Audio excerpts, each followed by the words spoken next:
Making headlines this hour, President Dr. Mohammad Muizzu lays the foundation for the Ayla Sustainable Township project.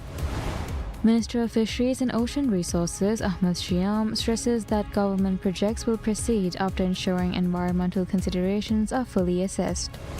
The Ministry of Construction, Housing and Infrastructure holds a new draw to determine plot numbers for land being issued from Gidavaru.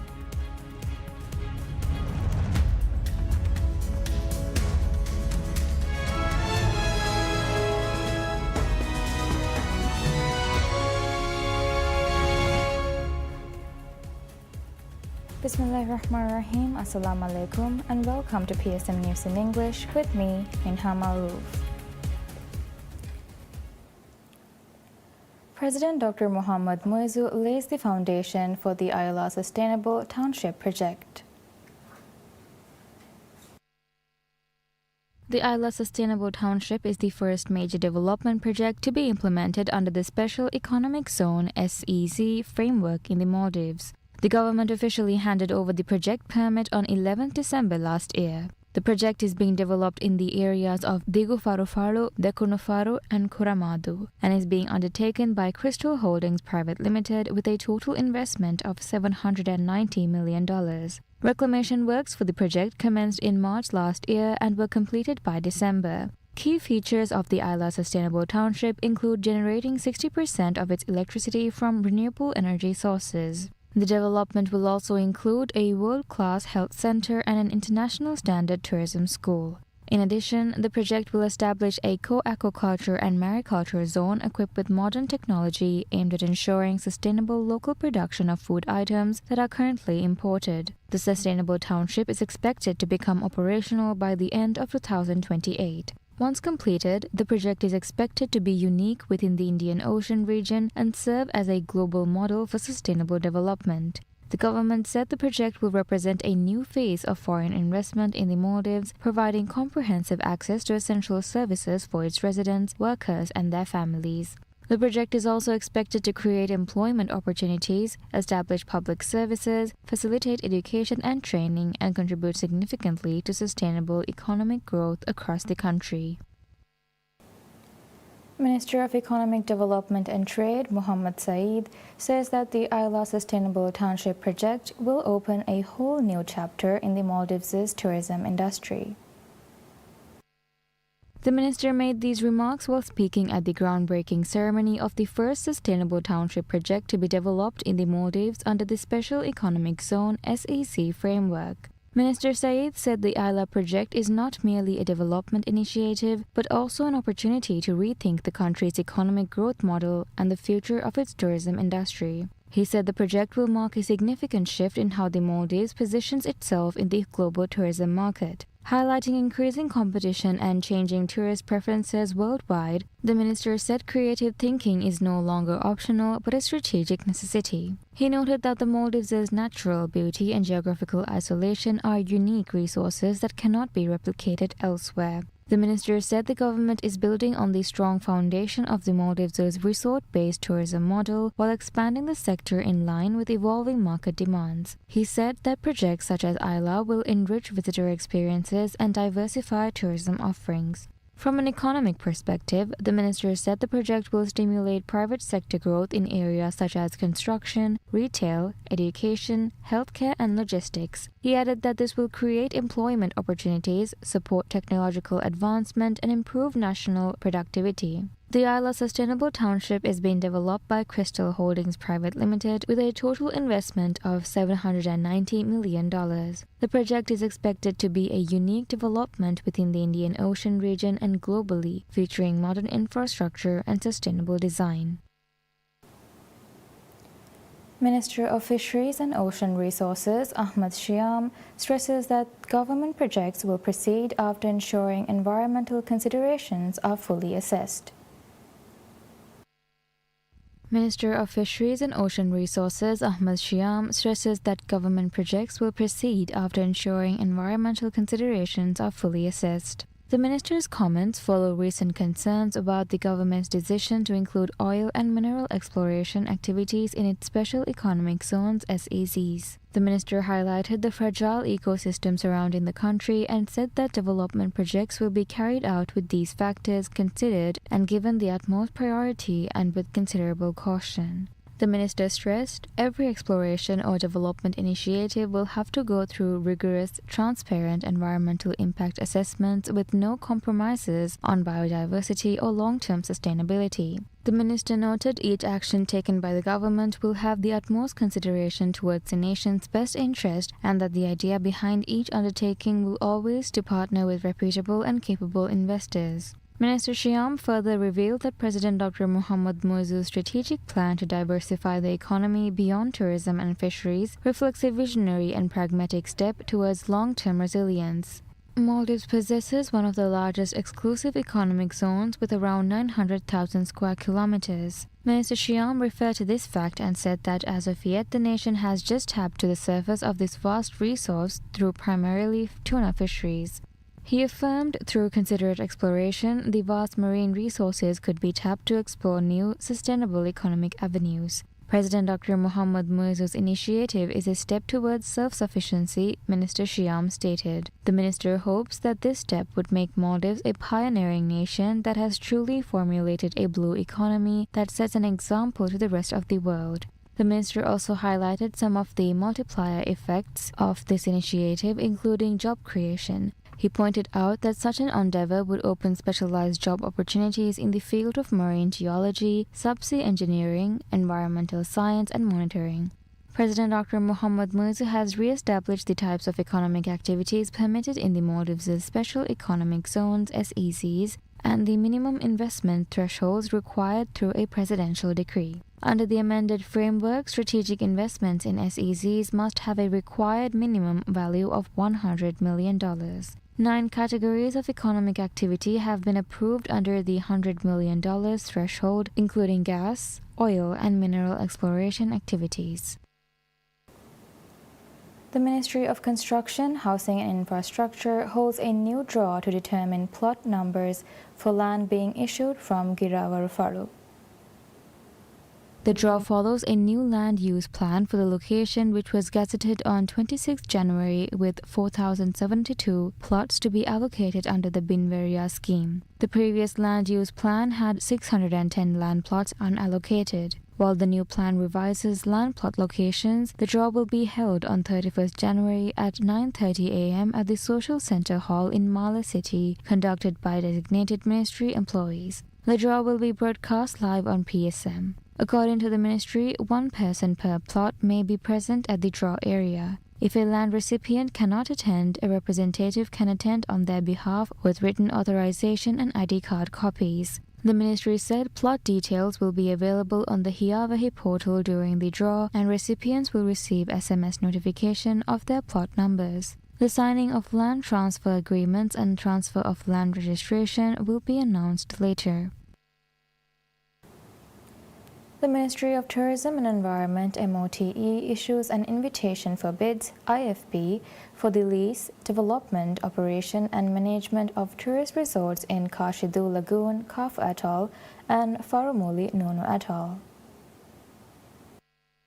The government has designated both locations as priority areas for tourism development. According to MOTE, 10 hectares of land will be reclaimed from the total 115.21 hectare area of Kashidu Lagoon for the development of the resort. The proposed resort is required to have a minimum of 100 beds. Meanwhile, an IFB has also been released for resort development in Farumuli. The island comprises 0.41 hectares of land and includes a lagoon measuring 71.18 hectares. Land reclamation of up to a maximum of 15 hectares has been permitted for the project with a mandatory minimum of 150 beds. The ministry stated that both islands will be leased for a period of 50 years. A construction period of 36 months will be granted from the date of signing the agreement. Virtual pre-bid meetings for interested parties will be held on 16th February and 3rd March at 10:00 hours local time. Participants are required to email planning@tourism.gov.mv by 1200 hours on the day prior to the meeting to register their interest. Bidding documents can be purchased from the MOTE building in Male from 1st February to 31st March between 900 hours and 1300 hours or via email at planning@tourism.gov.mv. The IFB application form is also available through the same email address and on the Ministry's website at www.tourism.gov.mv. The deadline for bid submission is 1000 hours on Wednesday, 1st April, with submissions to be made in person to the Ministry. Interested parties may submit inquiries via email until 29th March 2026. The Ministry of Tourism and Environment officially invites tenders for the development and operation of tourist hotels in Bara Ha Alif Atoll and Funadu Shaviani Atoll as part of its efforts to expand tourism in the northern atolls.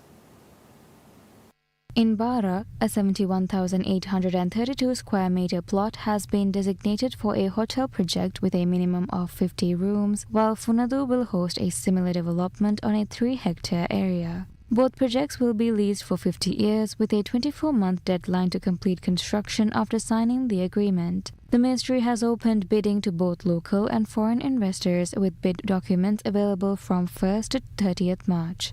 Proposals must be submitted via the ministry's website or in person by 31st March. President Dr. Muhammad Muizzu last year had highlighted that the Bara project will be an ecotourism initiative promoting environmentally sustainable practices while creating jobs and boosting local income. Funadu's Daffaru Lagoon, known for its seasonal migratory birds such as flamingos and a breeding ground for mud crabs, highlighting its rich biodiversity, presents a unique ecotourism opportunity. The Funadu Island Council emphasizes sustainable use of its natural resources, prioritizing conservation while developing tourism infrastructure. The Ministry of Tourism and Environment officially announces a call for tenders for the development and operation of a new tourist hotel in Nilandu, Phafu Atoll. The project, covering a sprawling 13,300 square feet plot, is expected to feature a minimum of 50 beds, catering to both international and domestic tourists. The land will be leased to the successful bidder for a period of 50 years, with construction required to commence within 24 months of the agreement's signing. Interested developers are invited to attend a virtual information session on 24th February to gain further insights into the project requirement. Prospective bidders must submit their proposals by 12 p.m. on 1st April to be considered. Registration for the information meeting is mandatory, with participants required to send their name, email address, and contact number to the Ministry's official email before 12 p.m. on 23rd February. Bid documents will be available at the Ministry of Tourism's reception during office hours 9 a.m. to 1 p.m. from 2nd February until 31st March. For additional inquiries, interested parties are encouraged to email the Ministry at planning@tourism.gov.mv before 1 p.m. on 29th March. This development is part of the Maldives' broader strategy to expand tourism infrastructure beyond its established hubs, promoting economic growth and employment opportunities in lesser tourism-developed areas. In a move to celebrate excellence in the local hospitality sector, Maldives Islamic Bank MIB unveils a special awards program to recognize outstanding contributors in the country's thriving guesthouse industry. The awards will be presented at the inaugural MIB Guesthouse Symposium in October, spotlighting businesses and individuals driving innovation, sustainability, and unmatched guest experiences. The awards are divided into 3 key categories. The Guesthouse Awards feature 8 accolades, including the Service Excellence and Hospitality Award, Authentic Maldivian Experience Award, and Eco-Friendly Award, among others. Additionally, 3 individual awards will honor exceptional leaders such as the Guest Experience Champion Award and Outstanding Dive Leader Award. A single island award will recognize an island community for its contributions to expanding the guesthouse sector. Crow Maldives, a renowned firm specializing in audit and advisory services, has been appointed to oversee the awards administration. Under the agreement, Chrome Maldives will manage nominations, judge selection, and evaluations. At the launch ceremony, Hassan Mohammed, managing partner of Chrome Maldives, commended MIB's initiative, stating that this awards will elevate industry standards and promote sustainable tourism. Applications open on 15th July with a submission deadline of 20th August. Eligible candidates can apply via MIB's online portal with full award criteria available on the bank's website. Bank of Maldives (BML) says it has recorded its strongest financial performance to date, posting robust earnings in the final quarter of 2025 and a record profit for the full year. According to the bank's unaudited results released this week, operating profit for the fourth quarter stood at $53.7 million, while net profit reached $54.3 million. This represents an increase of more than 76% compared with the previous quarter. For the year, BML reported gross income of over $356.7 million, up 16.1% from 2024. Profits before tax rose to a record $207.5 million, marking a 10% year-on-year increase. The bank's total assets increased by 15% to $3.61 billion, reflecting continued balance sheet growth. BML said its cost-to-income ratio remained at 27%, while capital and liquidity levels stayed well above regulatory requirements. During 2025, the bank disbursed $658.5 million in new loans to individuals and businesses, supporting economic activity across the Maldives. Commenting on the results, BML's Chief Executive Officer and Managing Director Mohammed Sharif said the performance reflected the bank's strategic focus and disciplined management approach. Beyond its financial results, the bank highlighted several initiatives introduced during the year. These included new financing schemes such as Green Resort Financing and Hiawahi Financing, launched in partnership with the Ministry of Construction, Housing and Infrastructure, as well as a reduction in equity requirements for home purchase loans to 5%. The bank also established BML Affordable Home Leasing Private Limited. BML expanded its physical presence by opening its 40th branch in Ra Atoll, Dua Faru, and completing its nationwide ATM rollout, ensuring a presence on every inhabited island. The bank also reported progress in digital banking and payments, including the launch of online service applications, new debit and credit card products, a digital wallet, and foreign currency accounts. Partnerships were established with several international payment providers to expand digital payment options in the country. Additional initiatives during the year included the launch of a student card, a digital platform for fishermen, environmental payment solutions, and enhanced support for small and medium-sized enterprises following the acquisition of SDFC, now operating as SME Digital. Merchant fees were also reduced to 1%. BML said its efforts were recognized internationally, receiving awards from Chorus and MasterCard for financial inclusion and digital transformation. Bank of Maldives currently operates 42 branches across all 20 atolls, along with 267 ATMs and digital banking services nationwide. The bank said it remains focused on expanding access to financial services and supporting long-term, sustainable economic growth.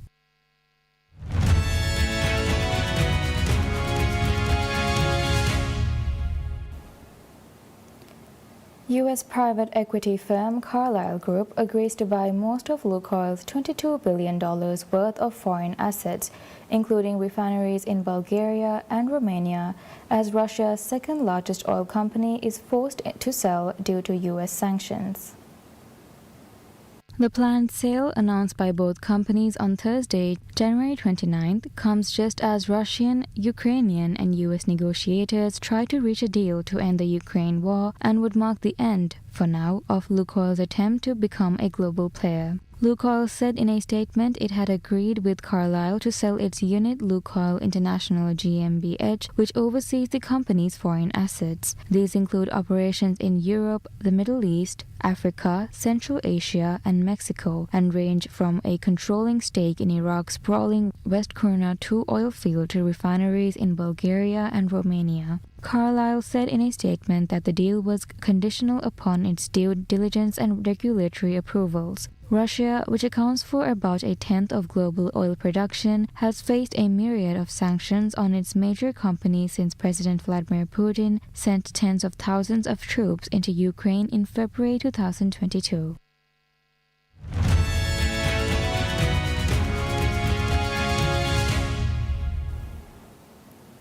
Prime Minister Keir Starmer says that Britain's relationship with China was in a, quote, good, strong place, unquote, and he had made progress on tariffs and visa-free travel after holding talks with Chinese President Xi Jinping in Beijing. Starmer told the Chinese president that he wanted to build a, quote, sophisticated relationship, unquote, with Beijing to boost the UK economy, signalling a reset after years of strained ties. We had a very good, productive session with real concrete outcomes, and it was a real strengthening of the relationship, and that's in the national interest because, of course, there are huge opportunities here in China. It's the second biggest economy in the world, and that's why we've got such a big business delegation. On the key day of his 4-day visit to China, the first by a British Prime Minister in 8 years, Starmer held an 80-minute summit with Xi at the Great Hall of the People before they lunched together. Starmer said the pair chatted about soccer and Shakespeare as well as business matters. The British leader will also meet Premier Li Qiang. Starmer, whose centre-left Labour Party government has struggled to deliver the growth it promised, has made improving relations with the world's second-largest economy a priority.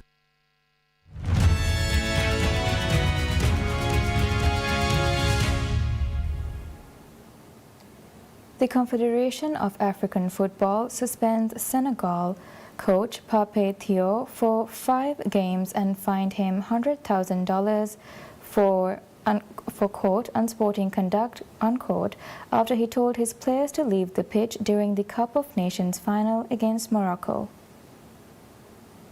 CAF also fined Senegal's federation $615,000 due to the team's conduct and the behavior of their fans, while players Iliman Ndiaye and Islamia Sarr were suspended for 2 CAF games for unsporting behavior towards the referee. However, Morocco's bid to have the result of the match overturned after Senegal players left the pitch, leading to a 14-minute delay in the game, was dismissed by CAF's disciplinary committee.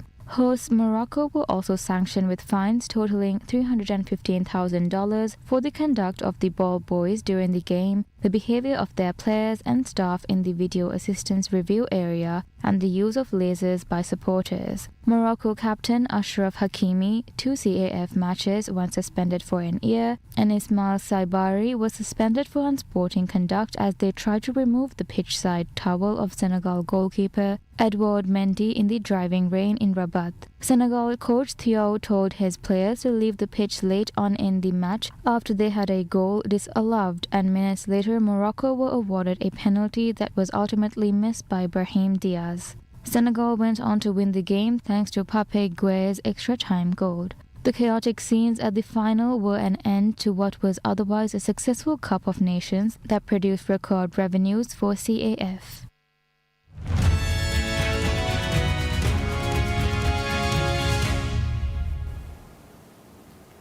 Collectors of old coins, banknotes and postage stamps meet weekly in Baghdad to bid on vintage pieces and swap stories of heritage.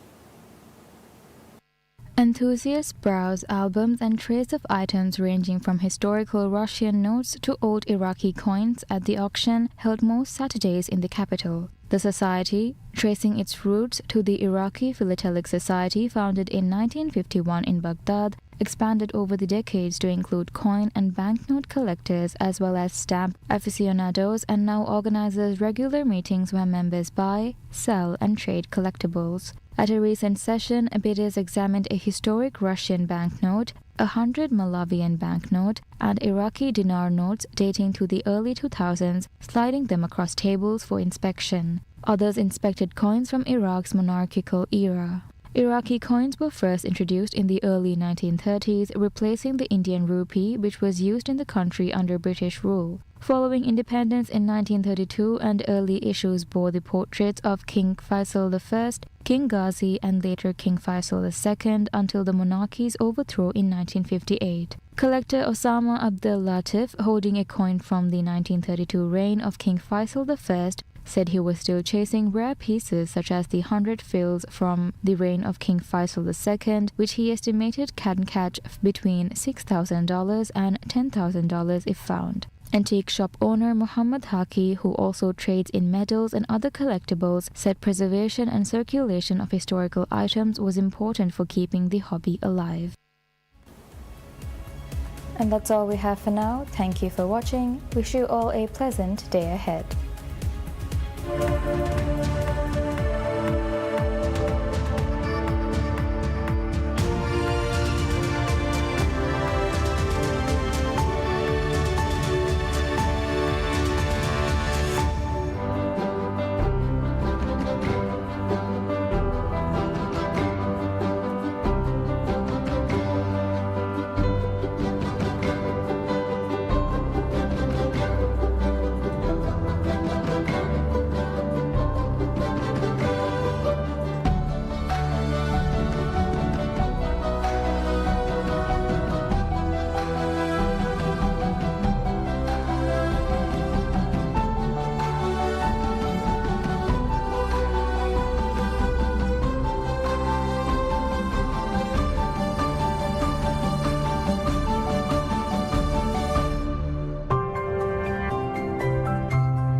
The lights are on.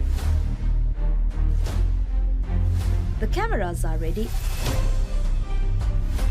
And the mic is waiting for you. If you are 18, confident and full of spark, the mic is yours.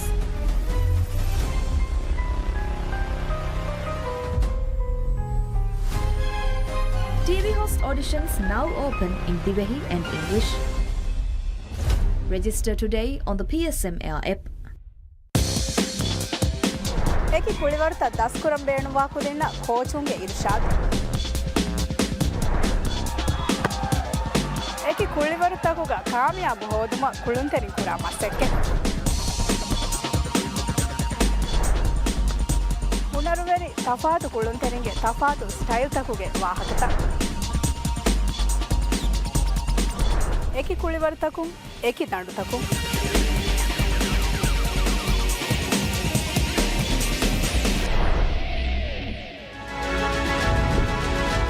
ದಂಡುತಕುಂ ಕೊಮ್ಮೆ ಅಂಗಾರದು ಹೆಗೆರೆ ಬಾವಿಸ್ ಕಡಿತಿರಿಹುಗ PSM ಮ್ಯೂಸಿಂಗ್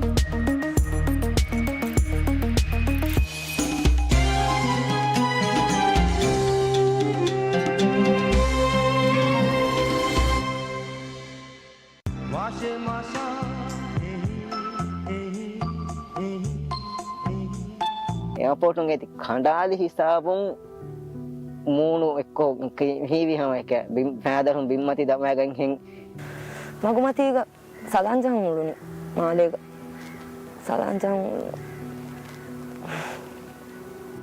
बुआला में कुछ